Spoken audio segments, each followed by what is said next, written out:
What's up, everybody? Welcome back to the channel. I'm the Stone Mandalorian.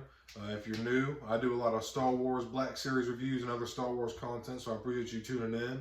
Hope you enjoy my video. And this video, I'm going to be doing a top 10 of one of my personal favorite Star Wars movies. It may not be the best considered by some or most, but I'm going to be doing a top 10 of my wish list of Black Series figures from the episode 1, The Phantom Menace. And this movie is just really nostalgic to me because me and my brother grew up with it, watching it, and I was born in '95, so obviously I was only 4, but like later on when I was like 8 or 9, me and my brother, like, we wanted to be little Anakin, like we wanted to be in the N1 yellow Naboo starfighter and all that cool stuff, and I just really I really liked Qui-Gon and stuff like that. It was cool to see who Obi-Wan was when he was younger because we watched the OG trilogy, the OT trilogy, sorry, excuse me. And so we had seen Obi-Wan what he was later in his life, and we always wanted to see when Luke when he said something about the Clone Wars, and Luke says, "You fought in the Clone Wars?" So that just opened up a whole nother depth and like just a whole nother thing for Star Wars. So I'm gonna get on into it. So hope you grab something to drink, a little something to, you know, whatever. And so just relax, and I hope you enjoy my video. So my number 10 pick for Black Series for the episode 1, The Phantom Menace, would be TC-14. I think it would be really simple and easy just to go ahead and use the C-3PO body and just cover it in silver paint. Boom, you're done. It's that simple. She's one in that droid. She's in one of the opening scenes of The Phantom Menace when she brings the refreshments in to Qui-Gon, and she greets Qui-Gon and Obi-Wan when they first get onto the Trade Federation's dreadnought, or whatever. I think it's a dreadnought.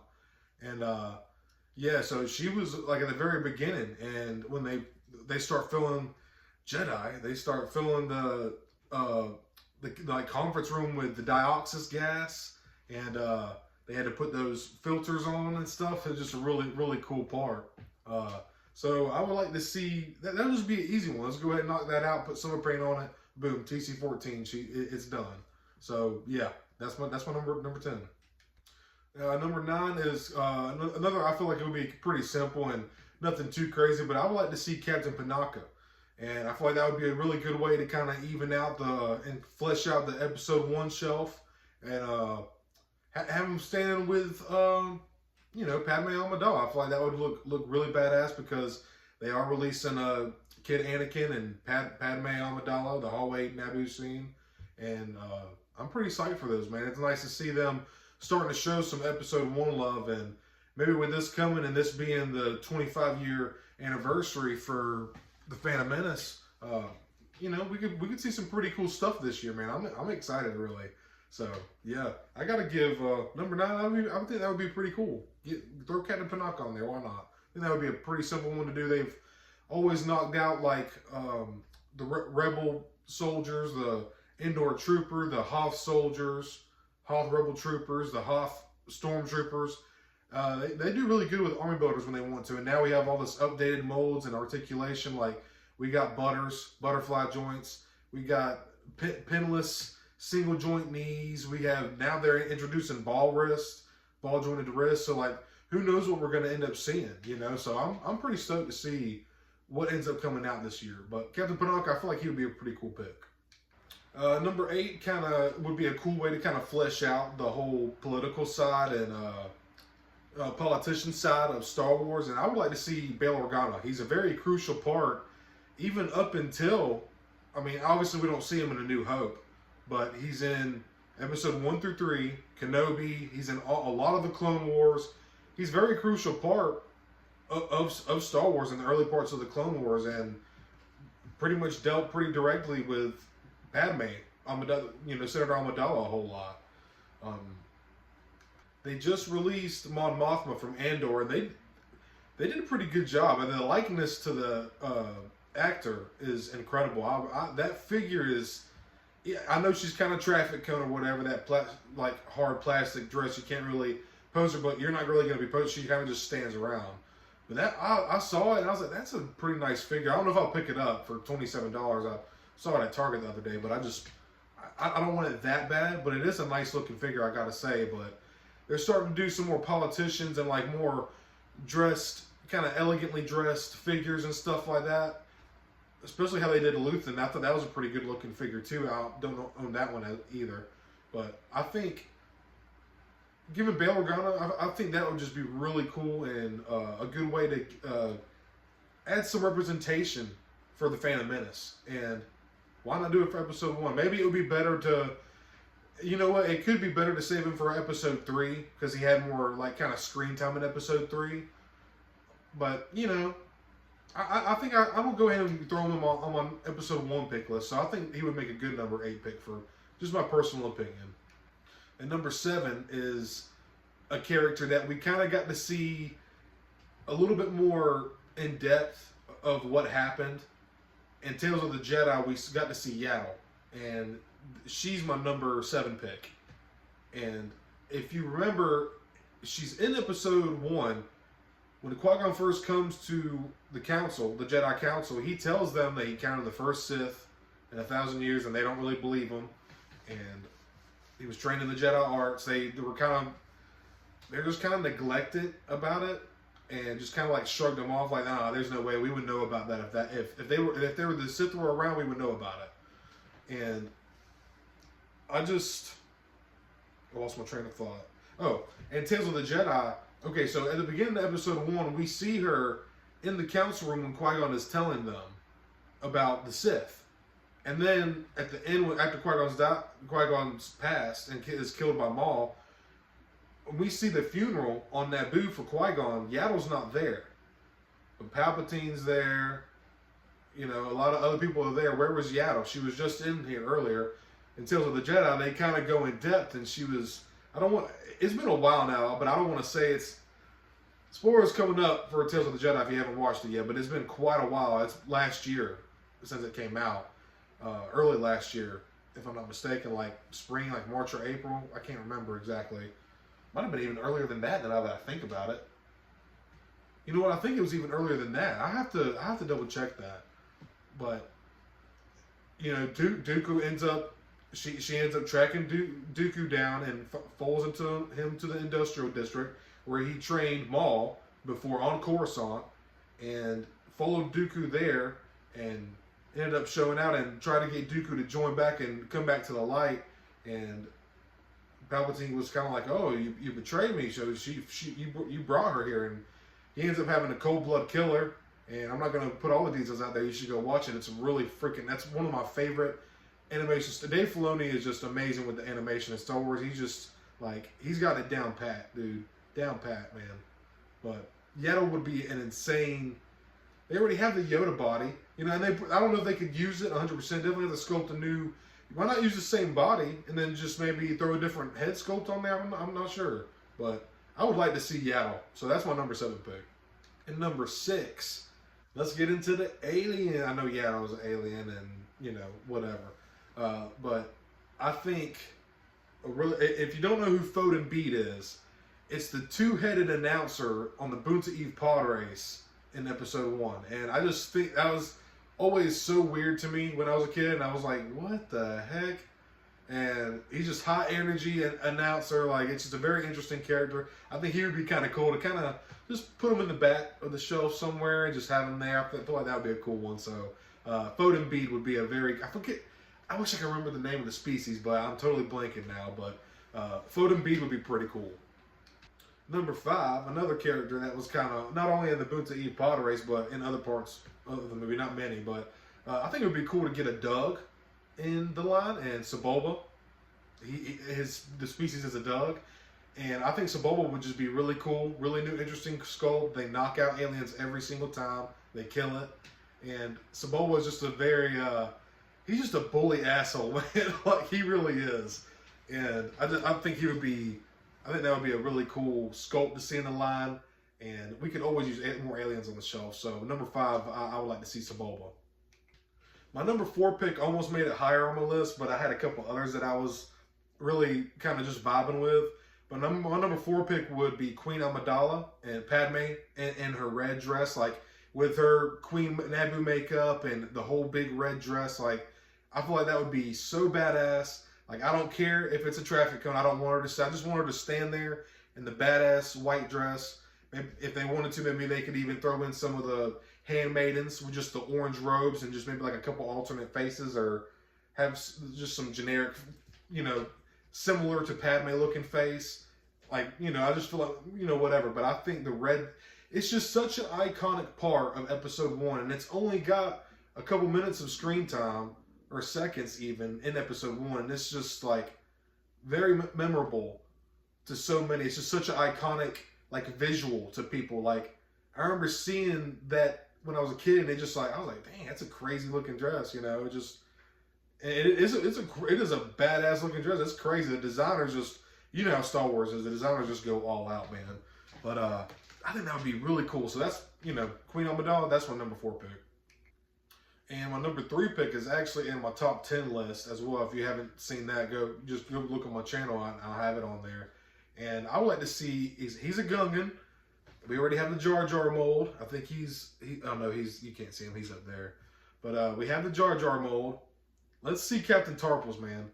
Just maybe different paint job, different paint sculpt, use the same body, different overlay, different outfit. I feel like that would be really freaking cool. Just retool it, tweak it a little bit. Captain Tarpals would be really cool. And good bit of episode 1 towards the end, and even a little bit at the beginning. And then he's in a good bit of the not a good bit of the Clone Wars, but a fair amount of the Clone Wars. And actually gets, the way he dies, he actually gets killed by Grievous. And if I remember correctly, I think Captain Tarpals was killed by General Grievous. I'll fact check that when I'm editing, just to make sure. I don't want to say the wrong thing, but I'm pretty sure that's how that was in an arc of the Clone Wars when Jar Jar was trying to be king of the Gungan city. I can't remember, but yeah, I'll check that though. But just a really cool, I feel like that would be an awesome sculpt. The Gungan's pretty much done. Just retool it, new face sculpt, new head sculpt, whatever. And I think that would just be sick, man. Throw in the same accessories that we got with Jar Jar. You already have the molds for Jar Jar. Just give us another Booma, another Gungan spear, another energy shield. Like, well, I'll take all those again. Those were amazing accessories, especially for a figure like that. And honestly, Jar Jar is probably one of my favorite figures in my collection, in the entire line. It's kind of like the Padawan Ahsoka to me. It's just so perfect. I can't think of anything else they could do to make it any better. Maybe besides giving Jar Jar like a kind of goofy, crazy face or something. But other than that, man, that figure was just so perfect. The paint, the articulation wasn't terrible by any means. And just that sculpt, dude. Jar Jar's eyes and his like ear things or whatever, just Gungans are just a cool design, man. It's just a very cool looking alien to me. But feel how you want about the character, the figure is freaking badass. But yeah, number 3, Captain Tarpals, man, all the way, all the way. Now my number 2 pick is going to another cool species, and Hasbro would totally knock it out the park. Would be some Nemodians, which I would like to have some named Nemodians specifically, which I would like to see, and even make this a 2-pack, throw them in together. A 2-pack of Newt Gunray and Rune Hako. I do have the 3 3/4 inch on the episode 1 cardback somewhere on this shelf behind me, actually. And honestly, I'm not a big vintage collector guy, the 3 3/4 inch, but some of the detail in those 3 3/4 inch is pretty incredible. How much detail they can put into a figure this size. It's pretty crazy. But I'm just more of a 6-inch guy. I'm not gonna hate or talk trash. Whatever. People collect TVC. That's totally cool. I'm just more of a Black Series guy. Excuse me. And yeah, I feel like that would just be really neat, man. You know what I mean?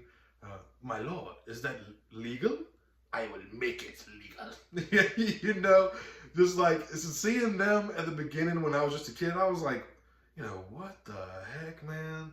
These dudes are fucking, and just seeing how scared they were, knowing that they were Jedi coming through, because before episode 1 came out, even technically episode 2, well, episode 1, 2, we had never really gotten to see the full capabilities of like mini Jedi at one time, or we only got to see bits and pieces. And I know we got to see Obi-Wan and Vader and Luke and stuff like that, but man, 1 through 3, obviously it was just the prime of the Jedi, you know. So it was a lot more. It was just a totally different scene. Like, I know I'm talking about episode 1 here, but episode 2, man, in the Geonosian Arena, when I was a kid and that came out in 2002, I was in 2nd grade. Seeing all those Jedi, all those lightsabers just like taking out droids left and right, dude, that was just freaking sick to me, dude. Me and my brother were tripping the hell out.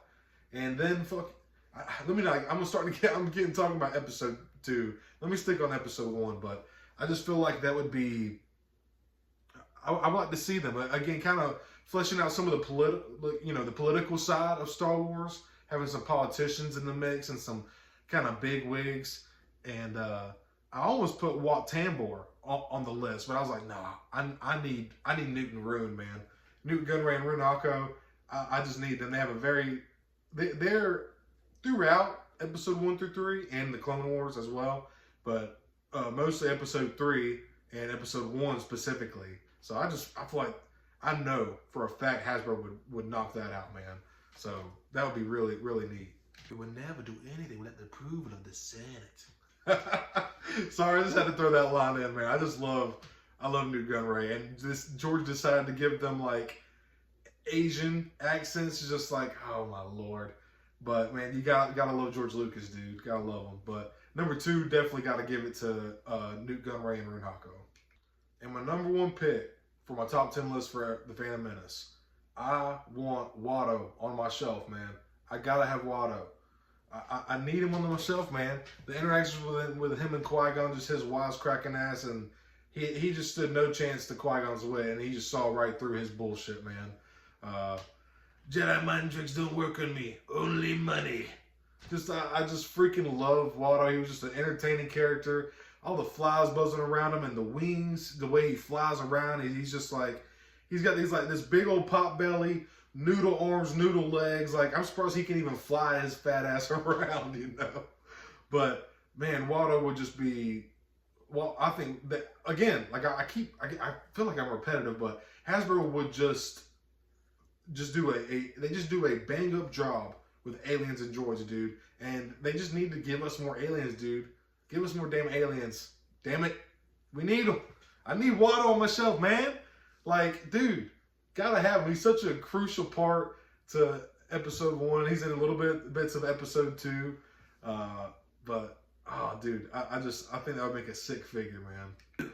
You swindled me. I lost everything. Whenever you gamble, eventually you'll lose. But sorry, all right, that's my last line. Sorry.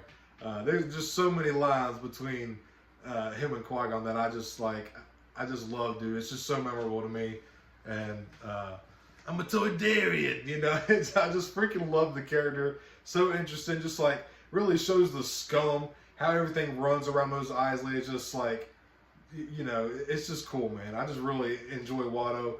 Shit character, shit like person, creature, but like just such an interesting like take on a species or character for sure. But credits will do fine. No, they won't. Credits will do fine. No, they won't. What do you think you are, some kind of Jedi waving your hand around like that? Okay, I'm done. Okay, I'm done. All right, everybody, that wraps up my top 10 for episode 1 of The Phantom Menace. I hope you enjoyed it. If you have a top 10, leave me some if I left out some or you didn't like mine or would have rearranged them, or if you have your own top 10, I'd like to hear it. Go ahead and comment it down below. I'd appreciate it. If you enjoyed this video, like. If you want to see more videos like this, just subscribe, and you can see whenever I post other stuff. I try to do them whenever I have free time, when I'm not working or spending time with my animals and my wife and my family and stuff like that. But yeah, I hope you liked it. Like and subscribe. I appreciate it. I hope you have a good day or night whenever you're watching this. May the Force be with you. Throwing in with this episode 1 love, like, I just feel like, man, I can see Padme and Anakin standing like somewhere between these two, and maybe like what would be really awesome if they did like I guess I could do a little honorable mention here, if they did a re-release of the Padawan Obi-Wan from episode 1. I feel like that would be so cool, man. And we all know how that's jumped up on the aftermarket. I don't think you can even find one for under 60, 70, maybe even $80. They're kind of hard to find without having to dig too far down your wallet. But yeah, man, I'm really looking forward to what they do with episode 1 this year. I forgot, you can't really see. My little side note, I'm gonna end up doing a update on my collection display because it's just out of control, man. It's so jumbled up over here. But keeping on the episode 1 love, I'm really excited to see what they end up coming out with this year. Like I said, we already got a lot of prequel stuff coming out that was pipeline. Like we got Darth Sidious, the Super Battle Droid, Droideka, young kid Anakin, Naboo hallway scene, Padme, and I'm just really excited to see what they do, man. But God, look at that Jar Jar, man. Imagine a Captain Tarpals on this body, slightly different overlay or outfit, and just a different head sculpt. It just would be amazing, amazing figure. Let's get Watto, man. Oh, I'm so ready, dude. So ready. All right, gonna do a little 3 3/4 flex real quick. Just because we're talking about Newt and Rune themselves. I actually got these a while back off Amazon, and I just freaking love these, man. Sorry, I'm trying to get them where I can. Look at that. Just the old school card back that came out in '98, and I think these are. Oh yeah, look at. I'm sorry, '99. Look at that. It even says '99 right on the package. So, and just look at the detail on that. I mean, just for that to be a 3 3/4 inch figure, that's just the amount of detail is just crazy to me. And with these, you can actually get, well, I don't know. You could probably do soft goods in the Black Series, but I feel like you could get away with doing the hard plastic. Because if I had these in my collection, I would just have them standing up. But these are very cool. You can kind of see the slight differences, but it shows you the other ones, the other figures in the line. Like, look, there's Watto, the Droideka that's on the way for us in the Black Series.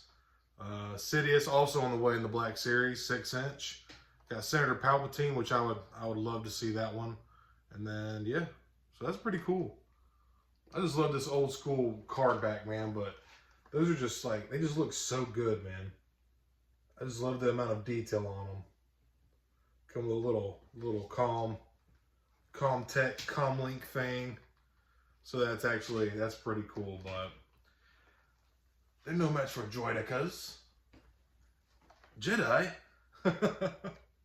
These are freaking cool, man. I would love to, you know, it'd be cool, even for the 25th anniversary, go ahead and put let's get the little 50th anniversary Lucasfilm logo somewhere, throw a 25-year anniversary Phantom Menace logo on it somewhere, and let's get these released on this same card back in the 6-inch version. Just like how they did the B1 Battle Droid, Mace Windu, Jar Jar, and Qui-Gon. So I think these would be perfect to put onto a 6-inch. And oh, I don't know, if you put them in the card, though, I wouldn't open them. If they put them on card like this, dude, they're staying on card. So they just look really cool, man. All right, so I just had to show those off real quick. That's the end of the video. So thank y'all for watching, man. I really do appreciate it. So I just wanted to show the card backs for episode 1 real quick. I feel like releasing Newt Gunray and Rune Hako on these card backs would just be so badass, and it would look so great with the episode 1 foil card. Got Jar Jar right here too. Amazing figure. Also I got them in figure shield clamshells. I love these things. Also got Mace right here. Love that. Also got them loose right there. And I have the Qui-Gon as well, which I have in the clamshell figure shield. That was my first Qui-Gon and my first one with the episode 1 card back, and also got my boy loose right there. Love Qui-Gon, man. Well, something else I meant to mention. I just noticed that I made it to 50 subscribers, so that may not be a lot to some people. That's a lot to me. I wasn't expecting it to.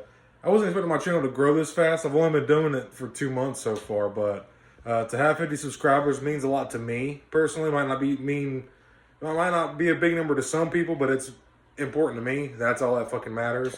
But everybody that's been watching and liking and commenting and subscribing, I really do appreciate it. Like I said, I wasn't expecting it to do quite this well. I was like, fuck it, I'll just do a couple videos. I feel like it'll be fun, but I just wanted to give a big thanks, and hell, maybe one day if I make it to like 100 subscribers or like 250, 300, I'll start doing like a little giveaway, like a figure giveaway or something like that. So, but yeah, big thanks from me. I really do appreciate that.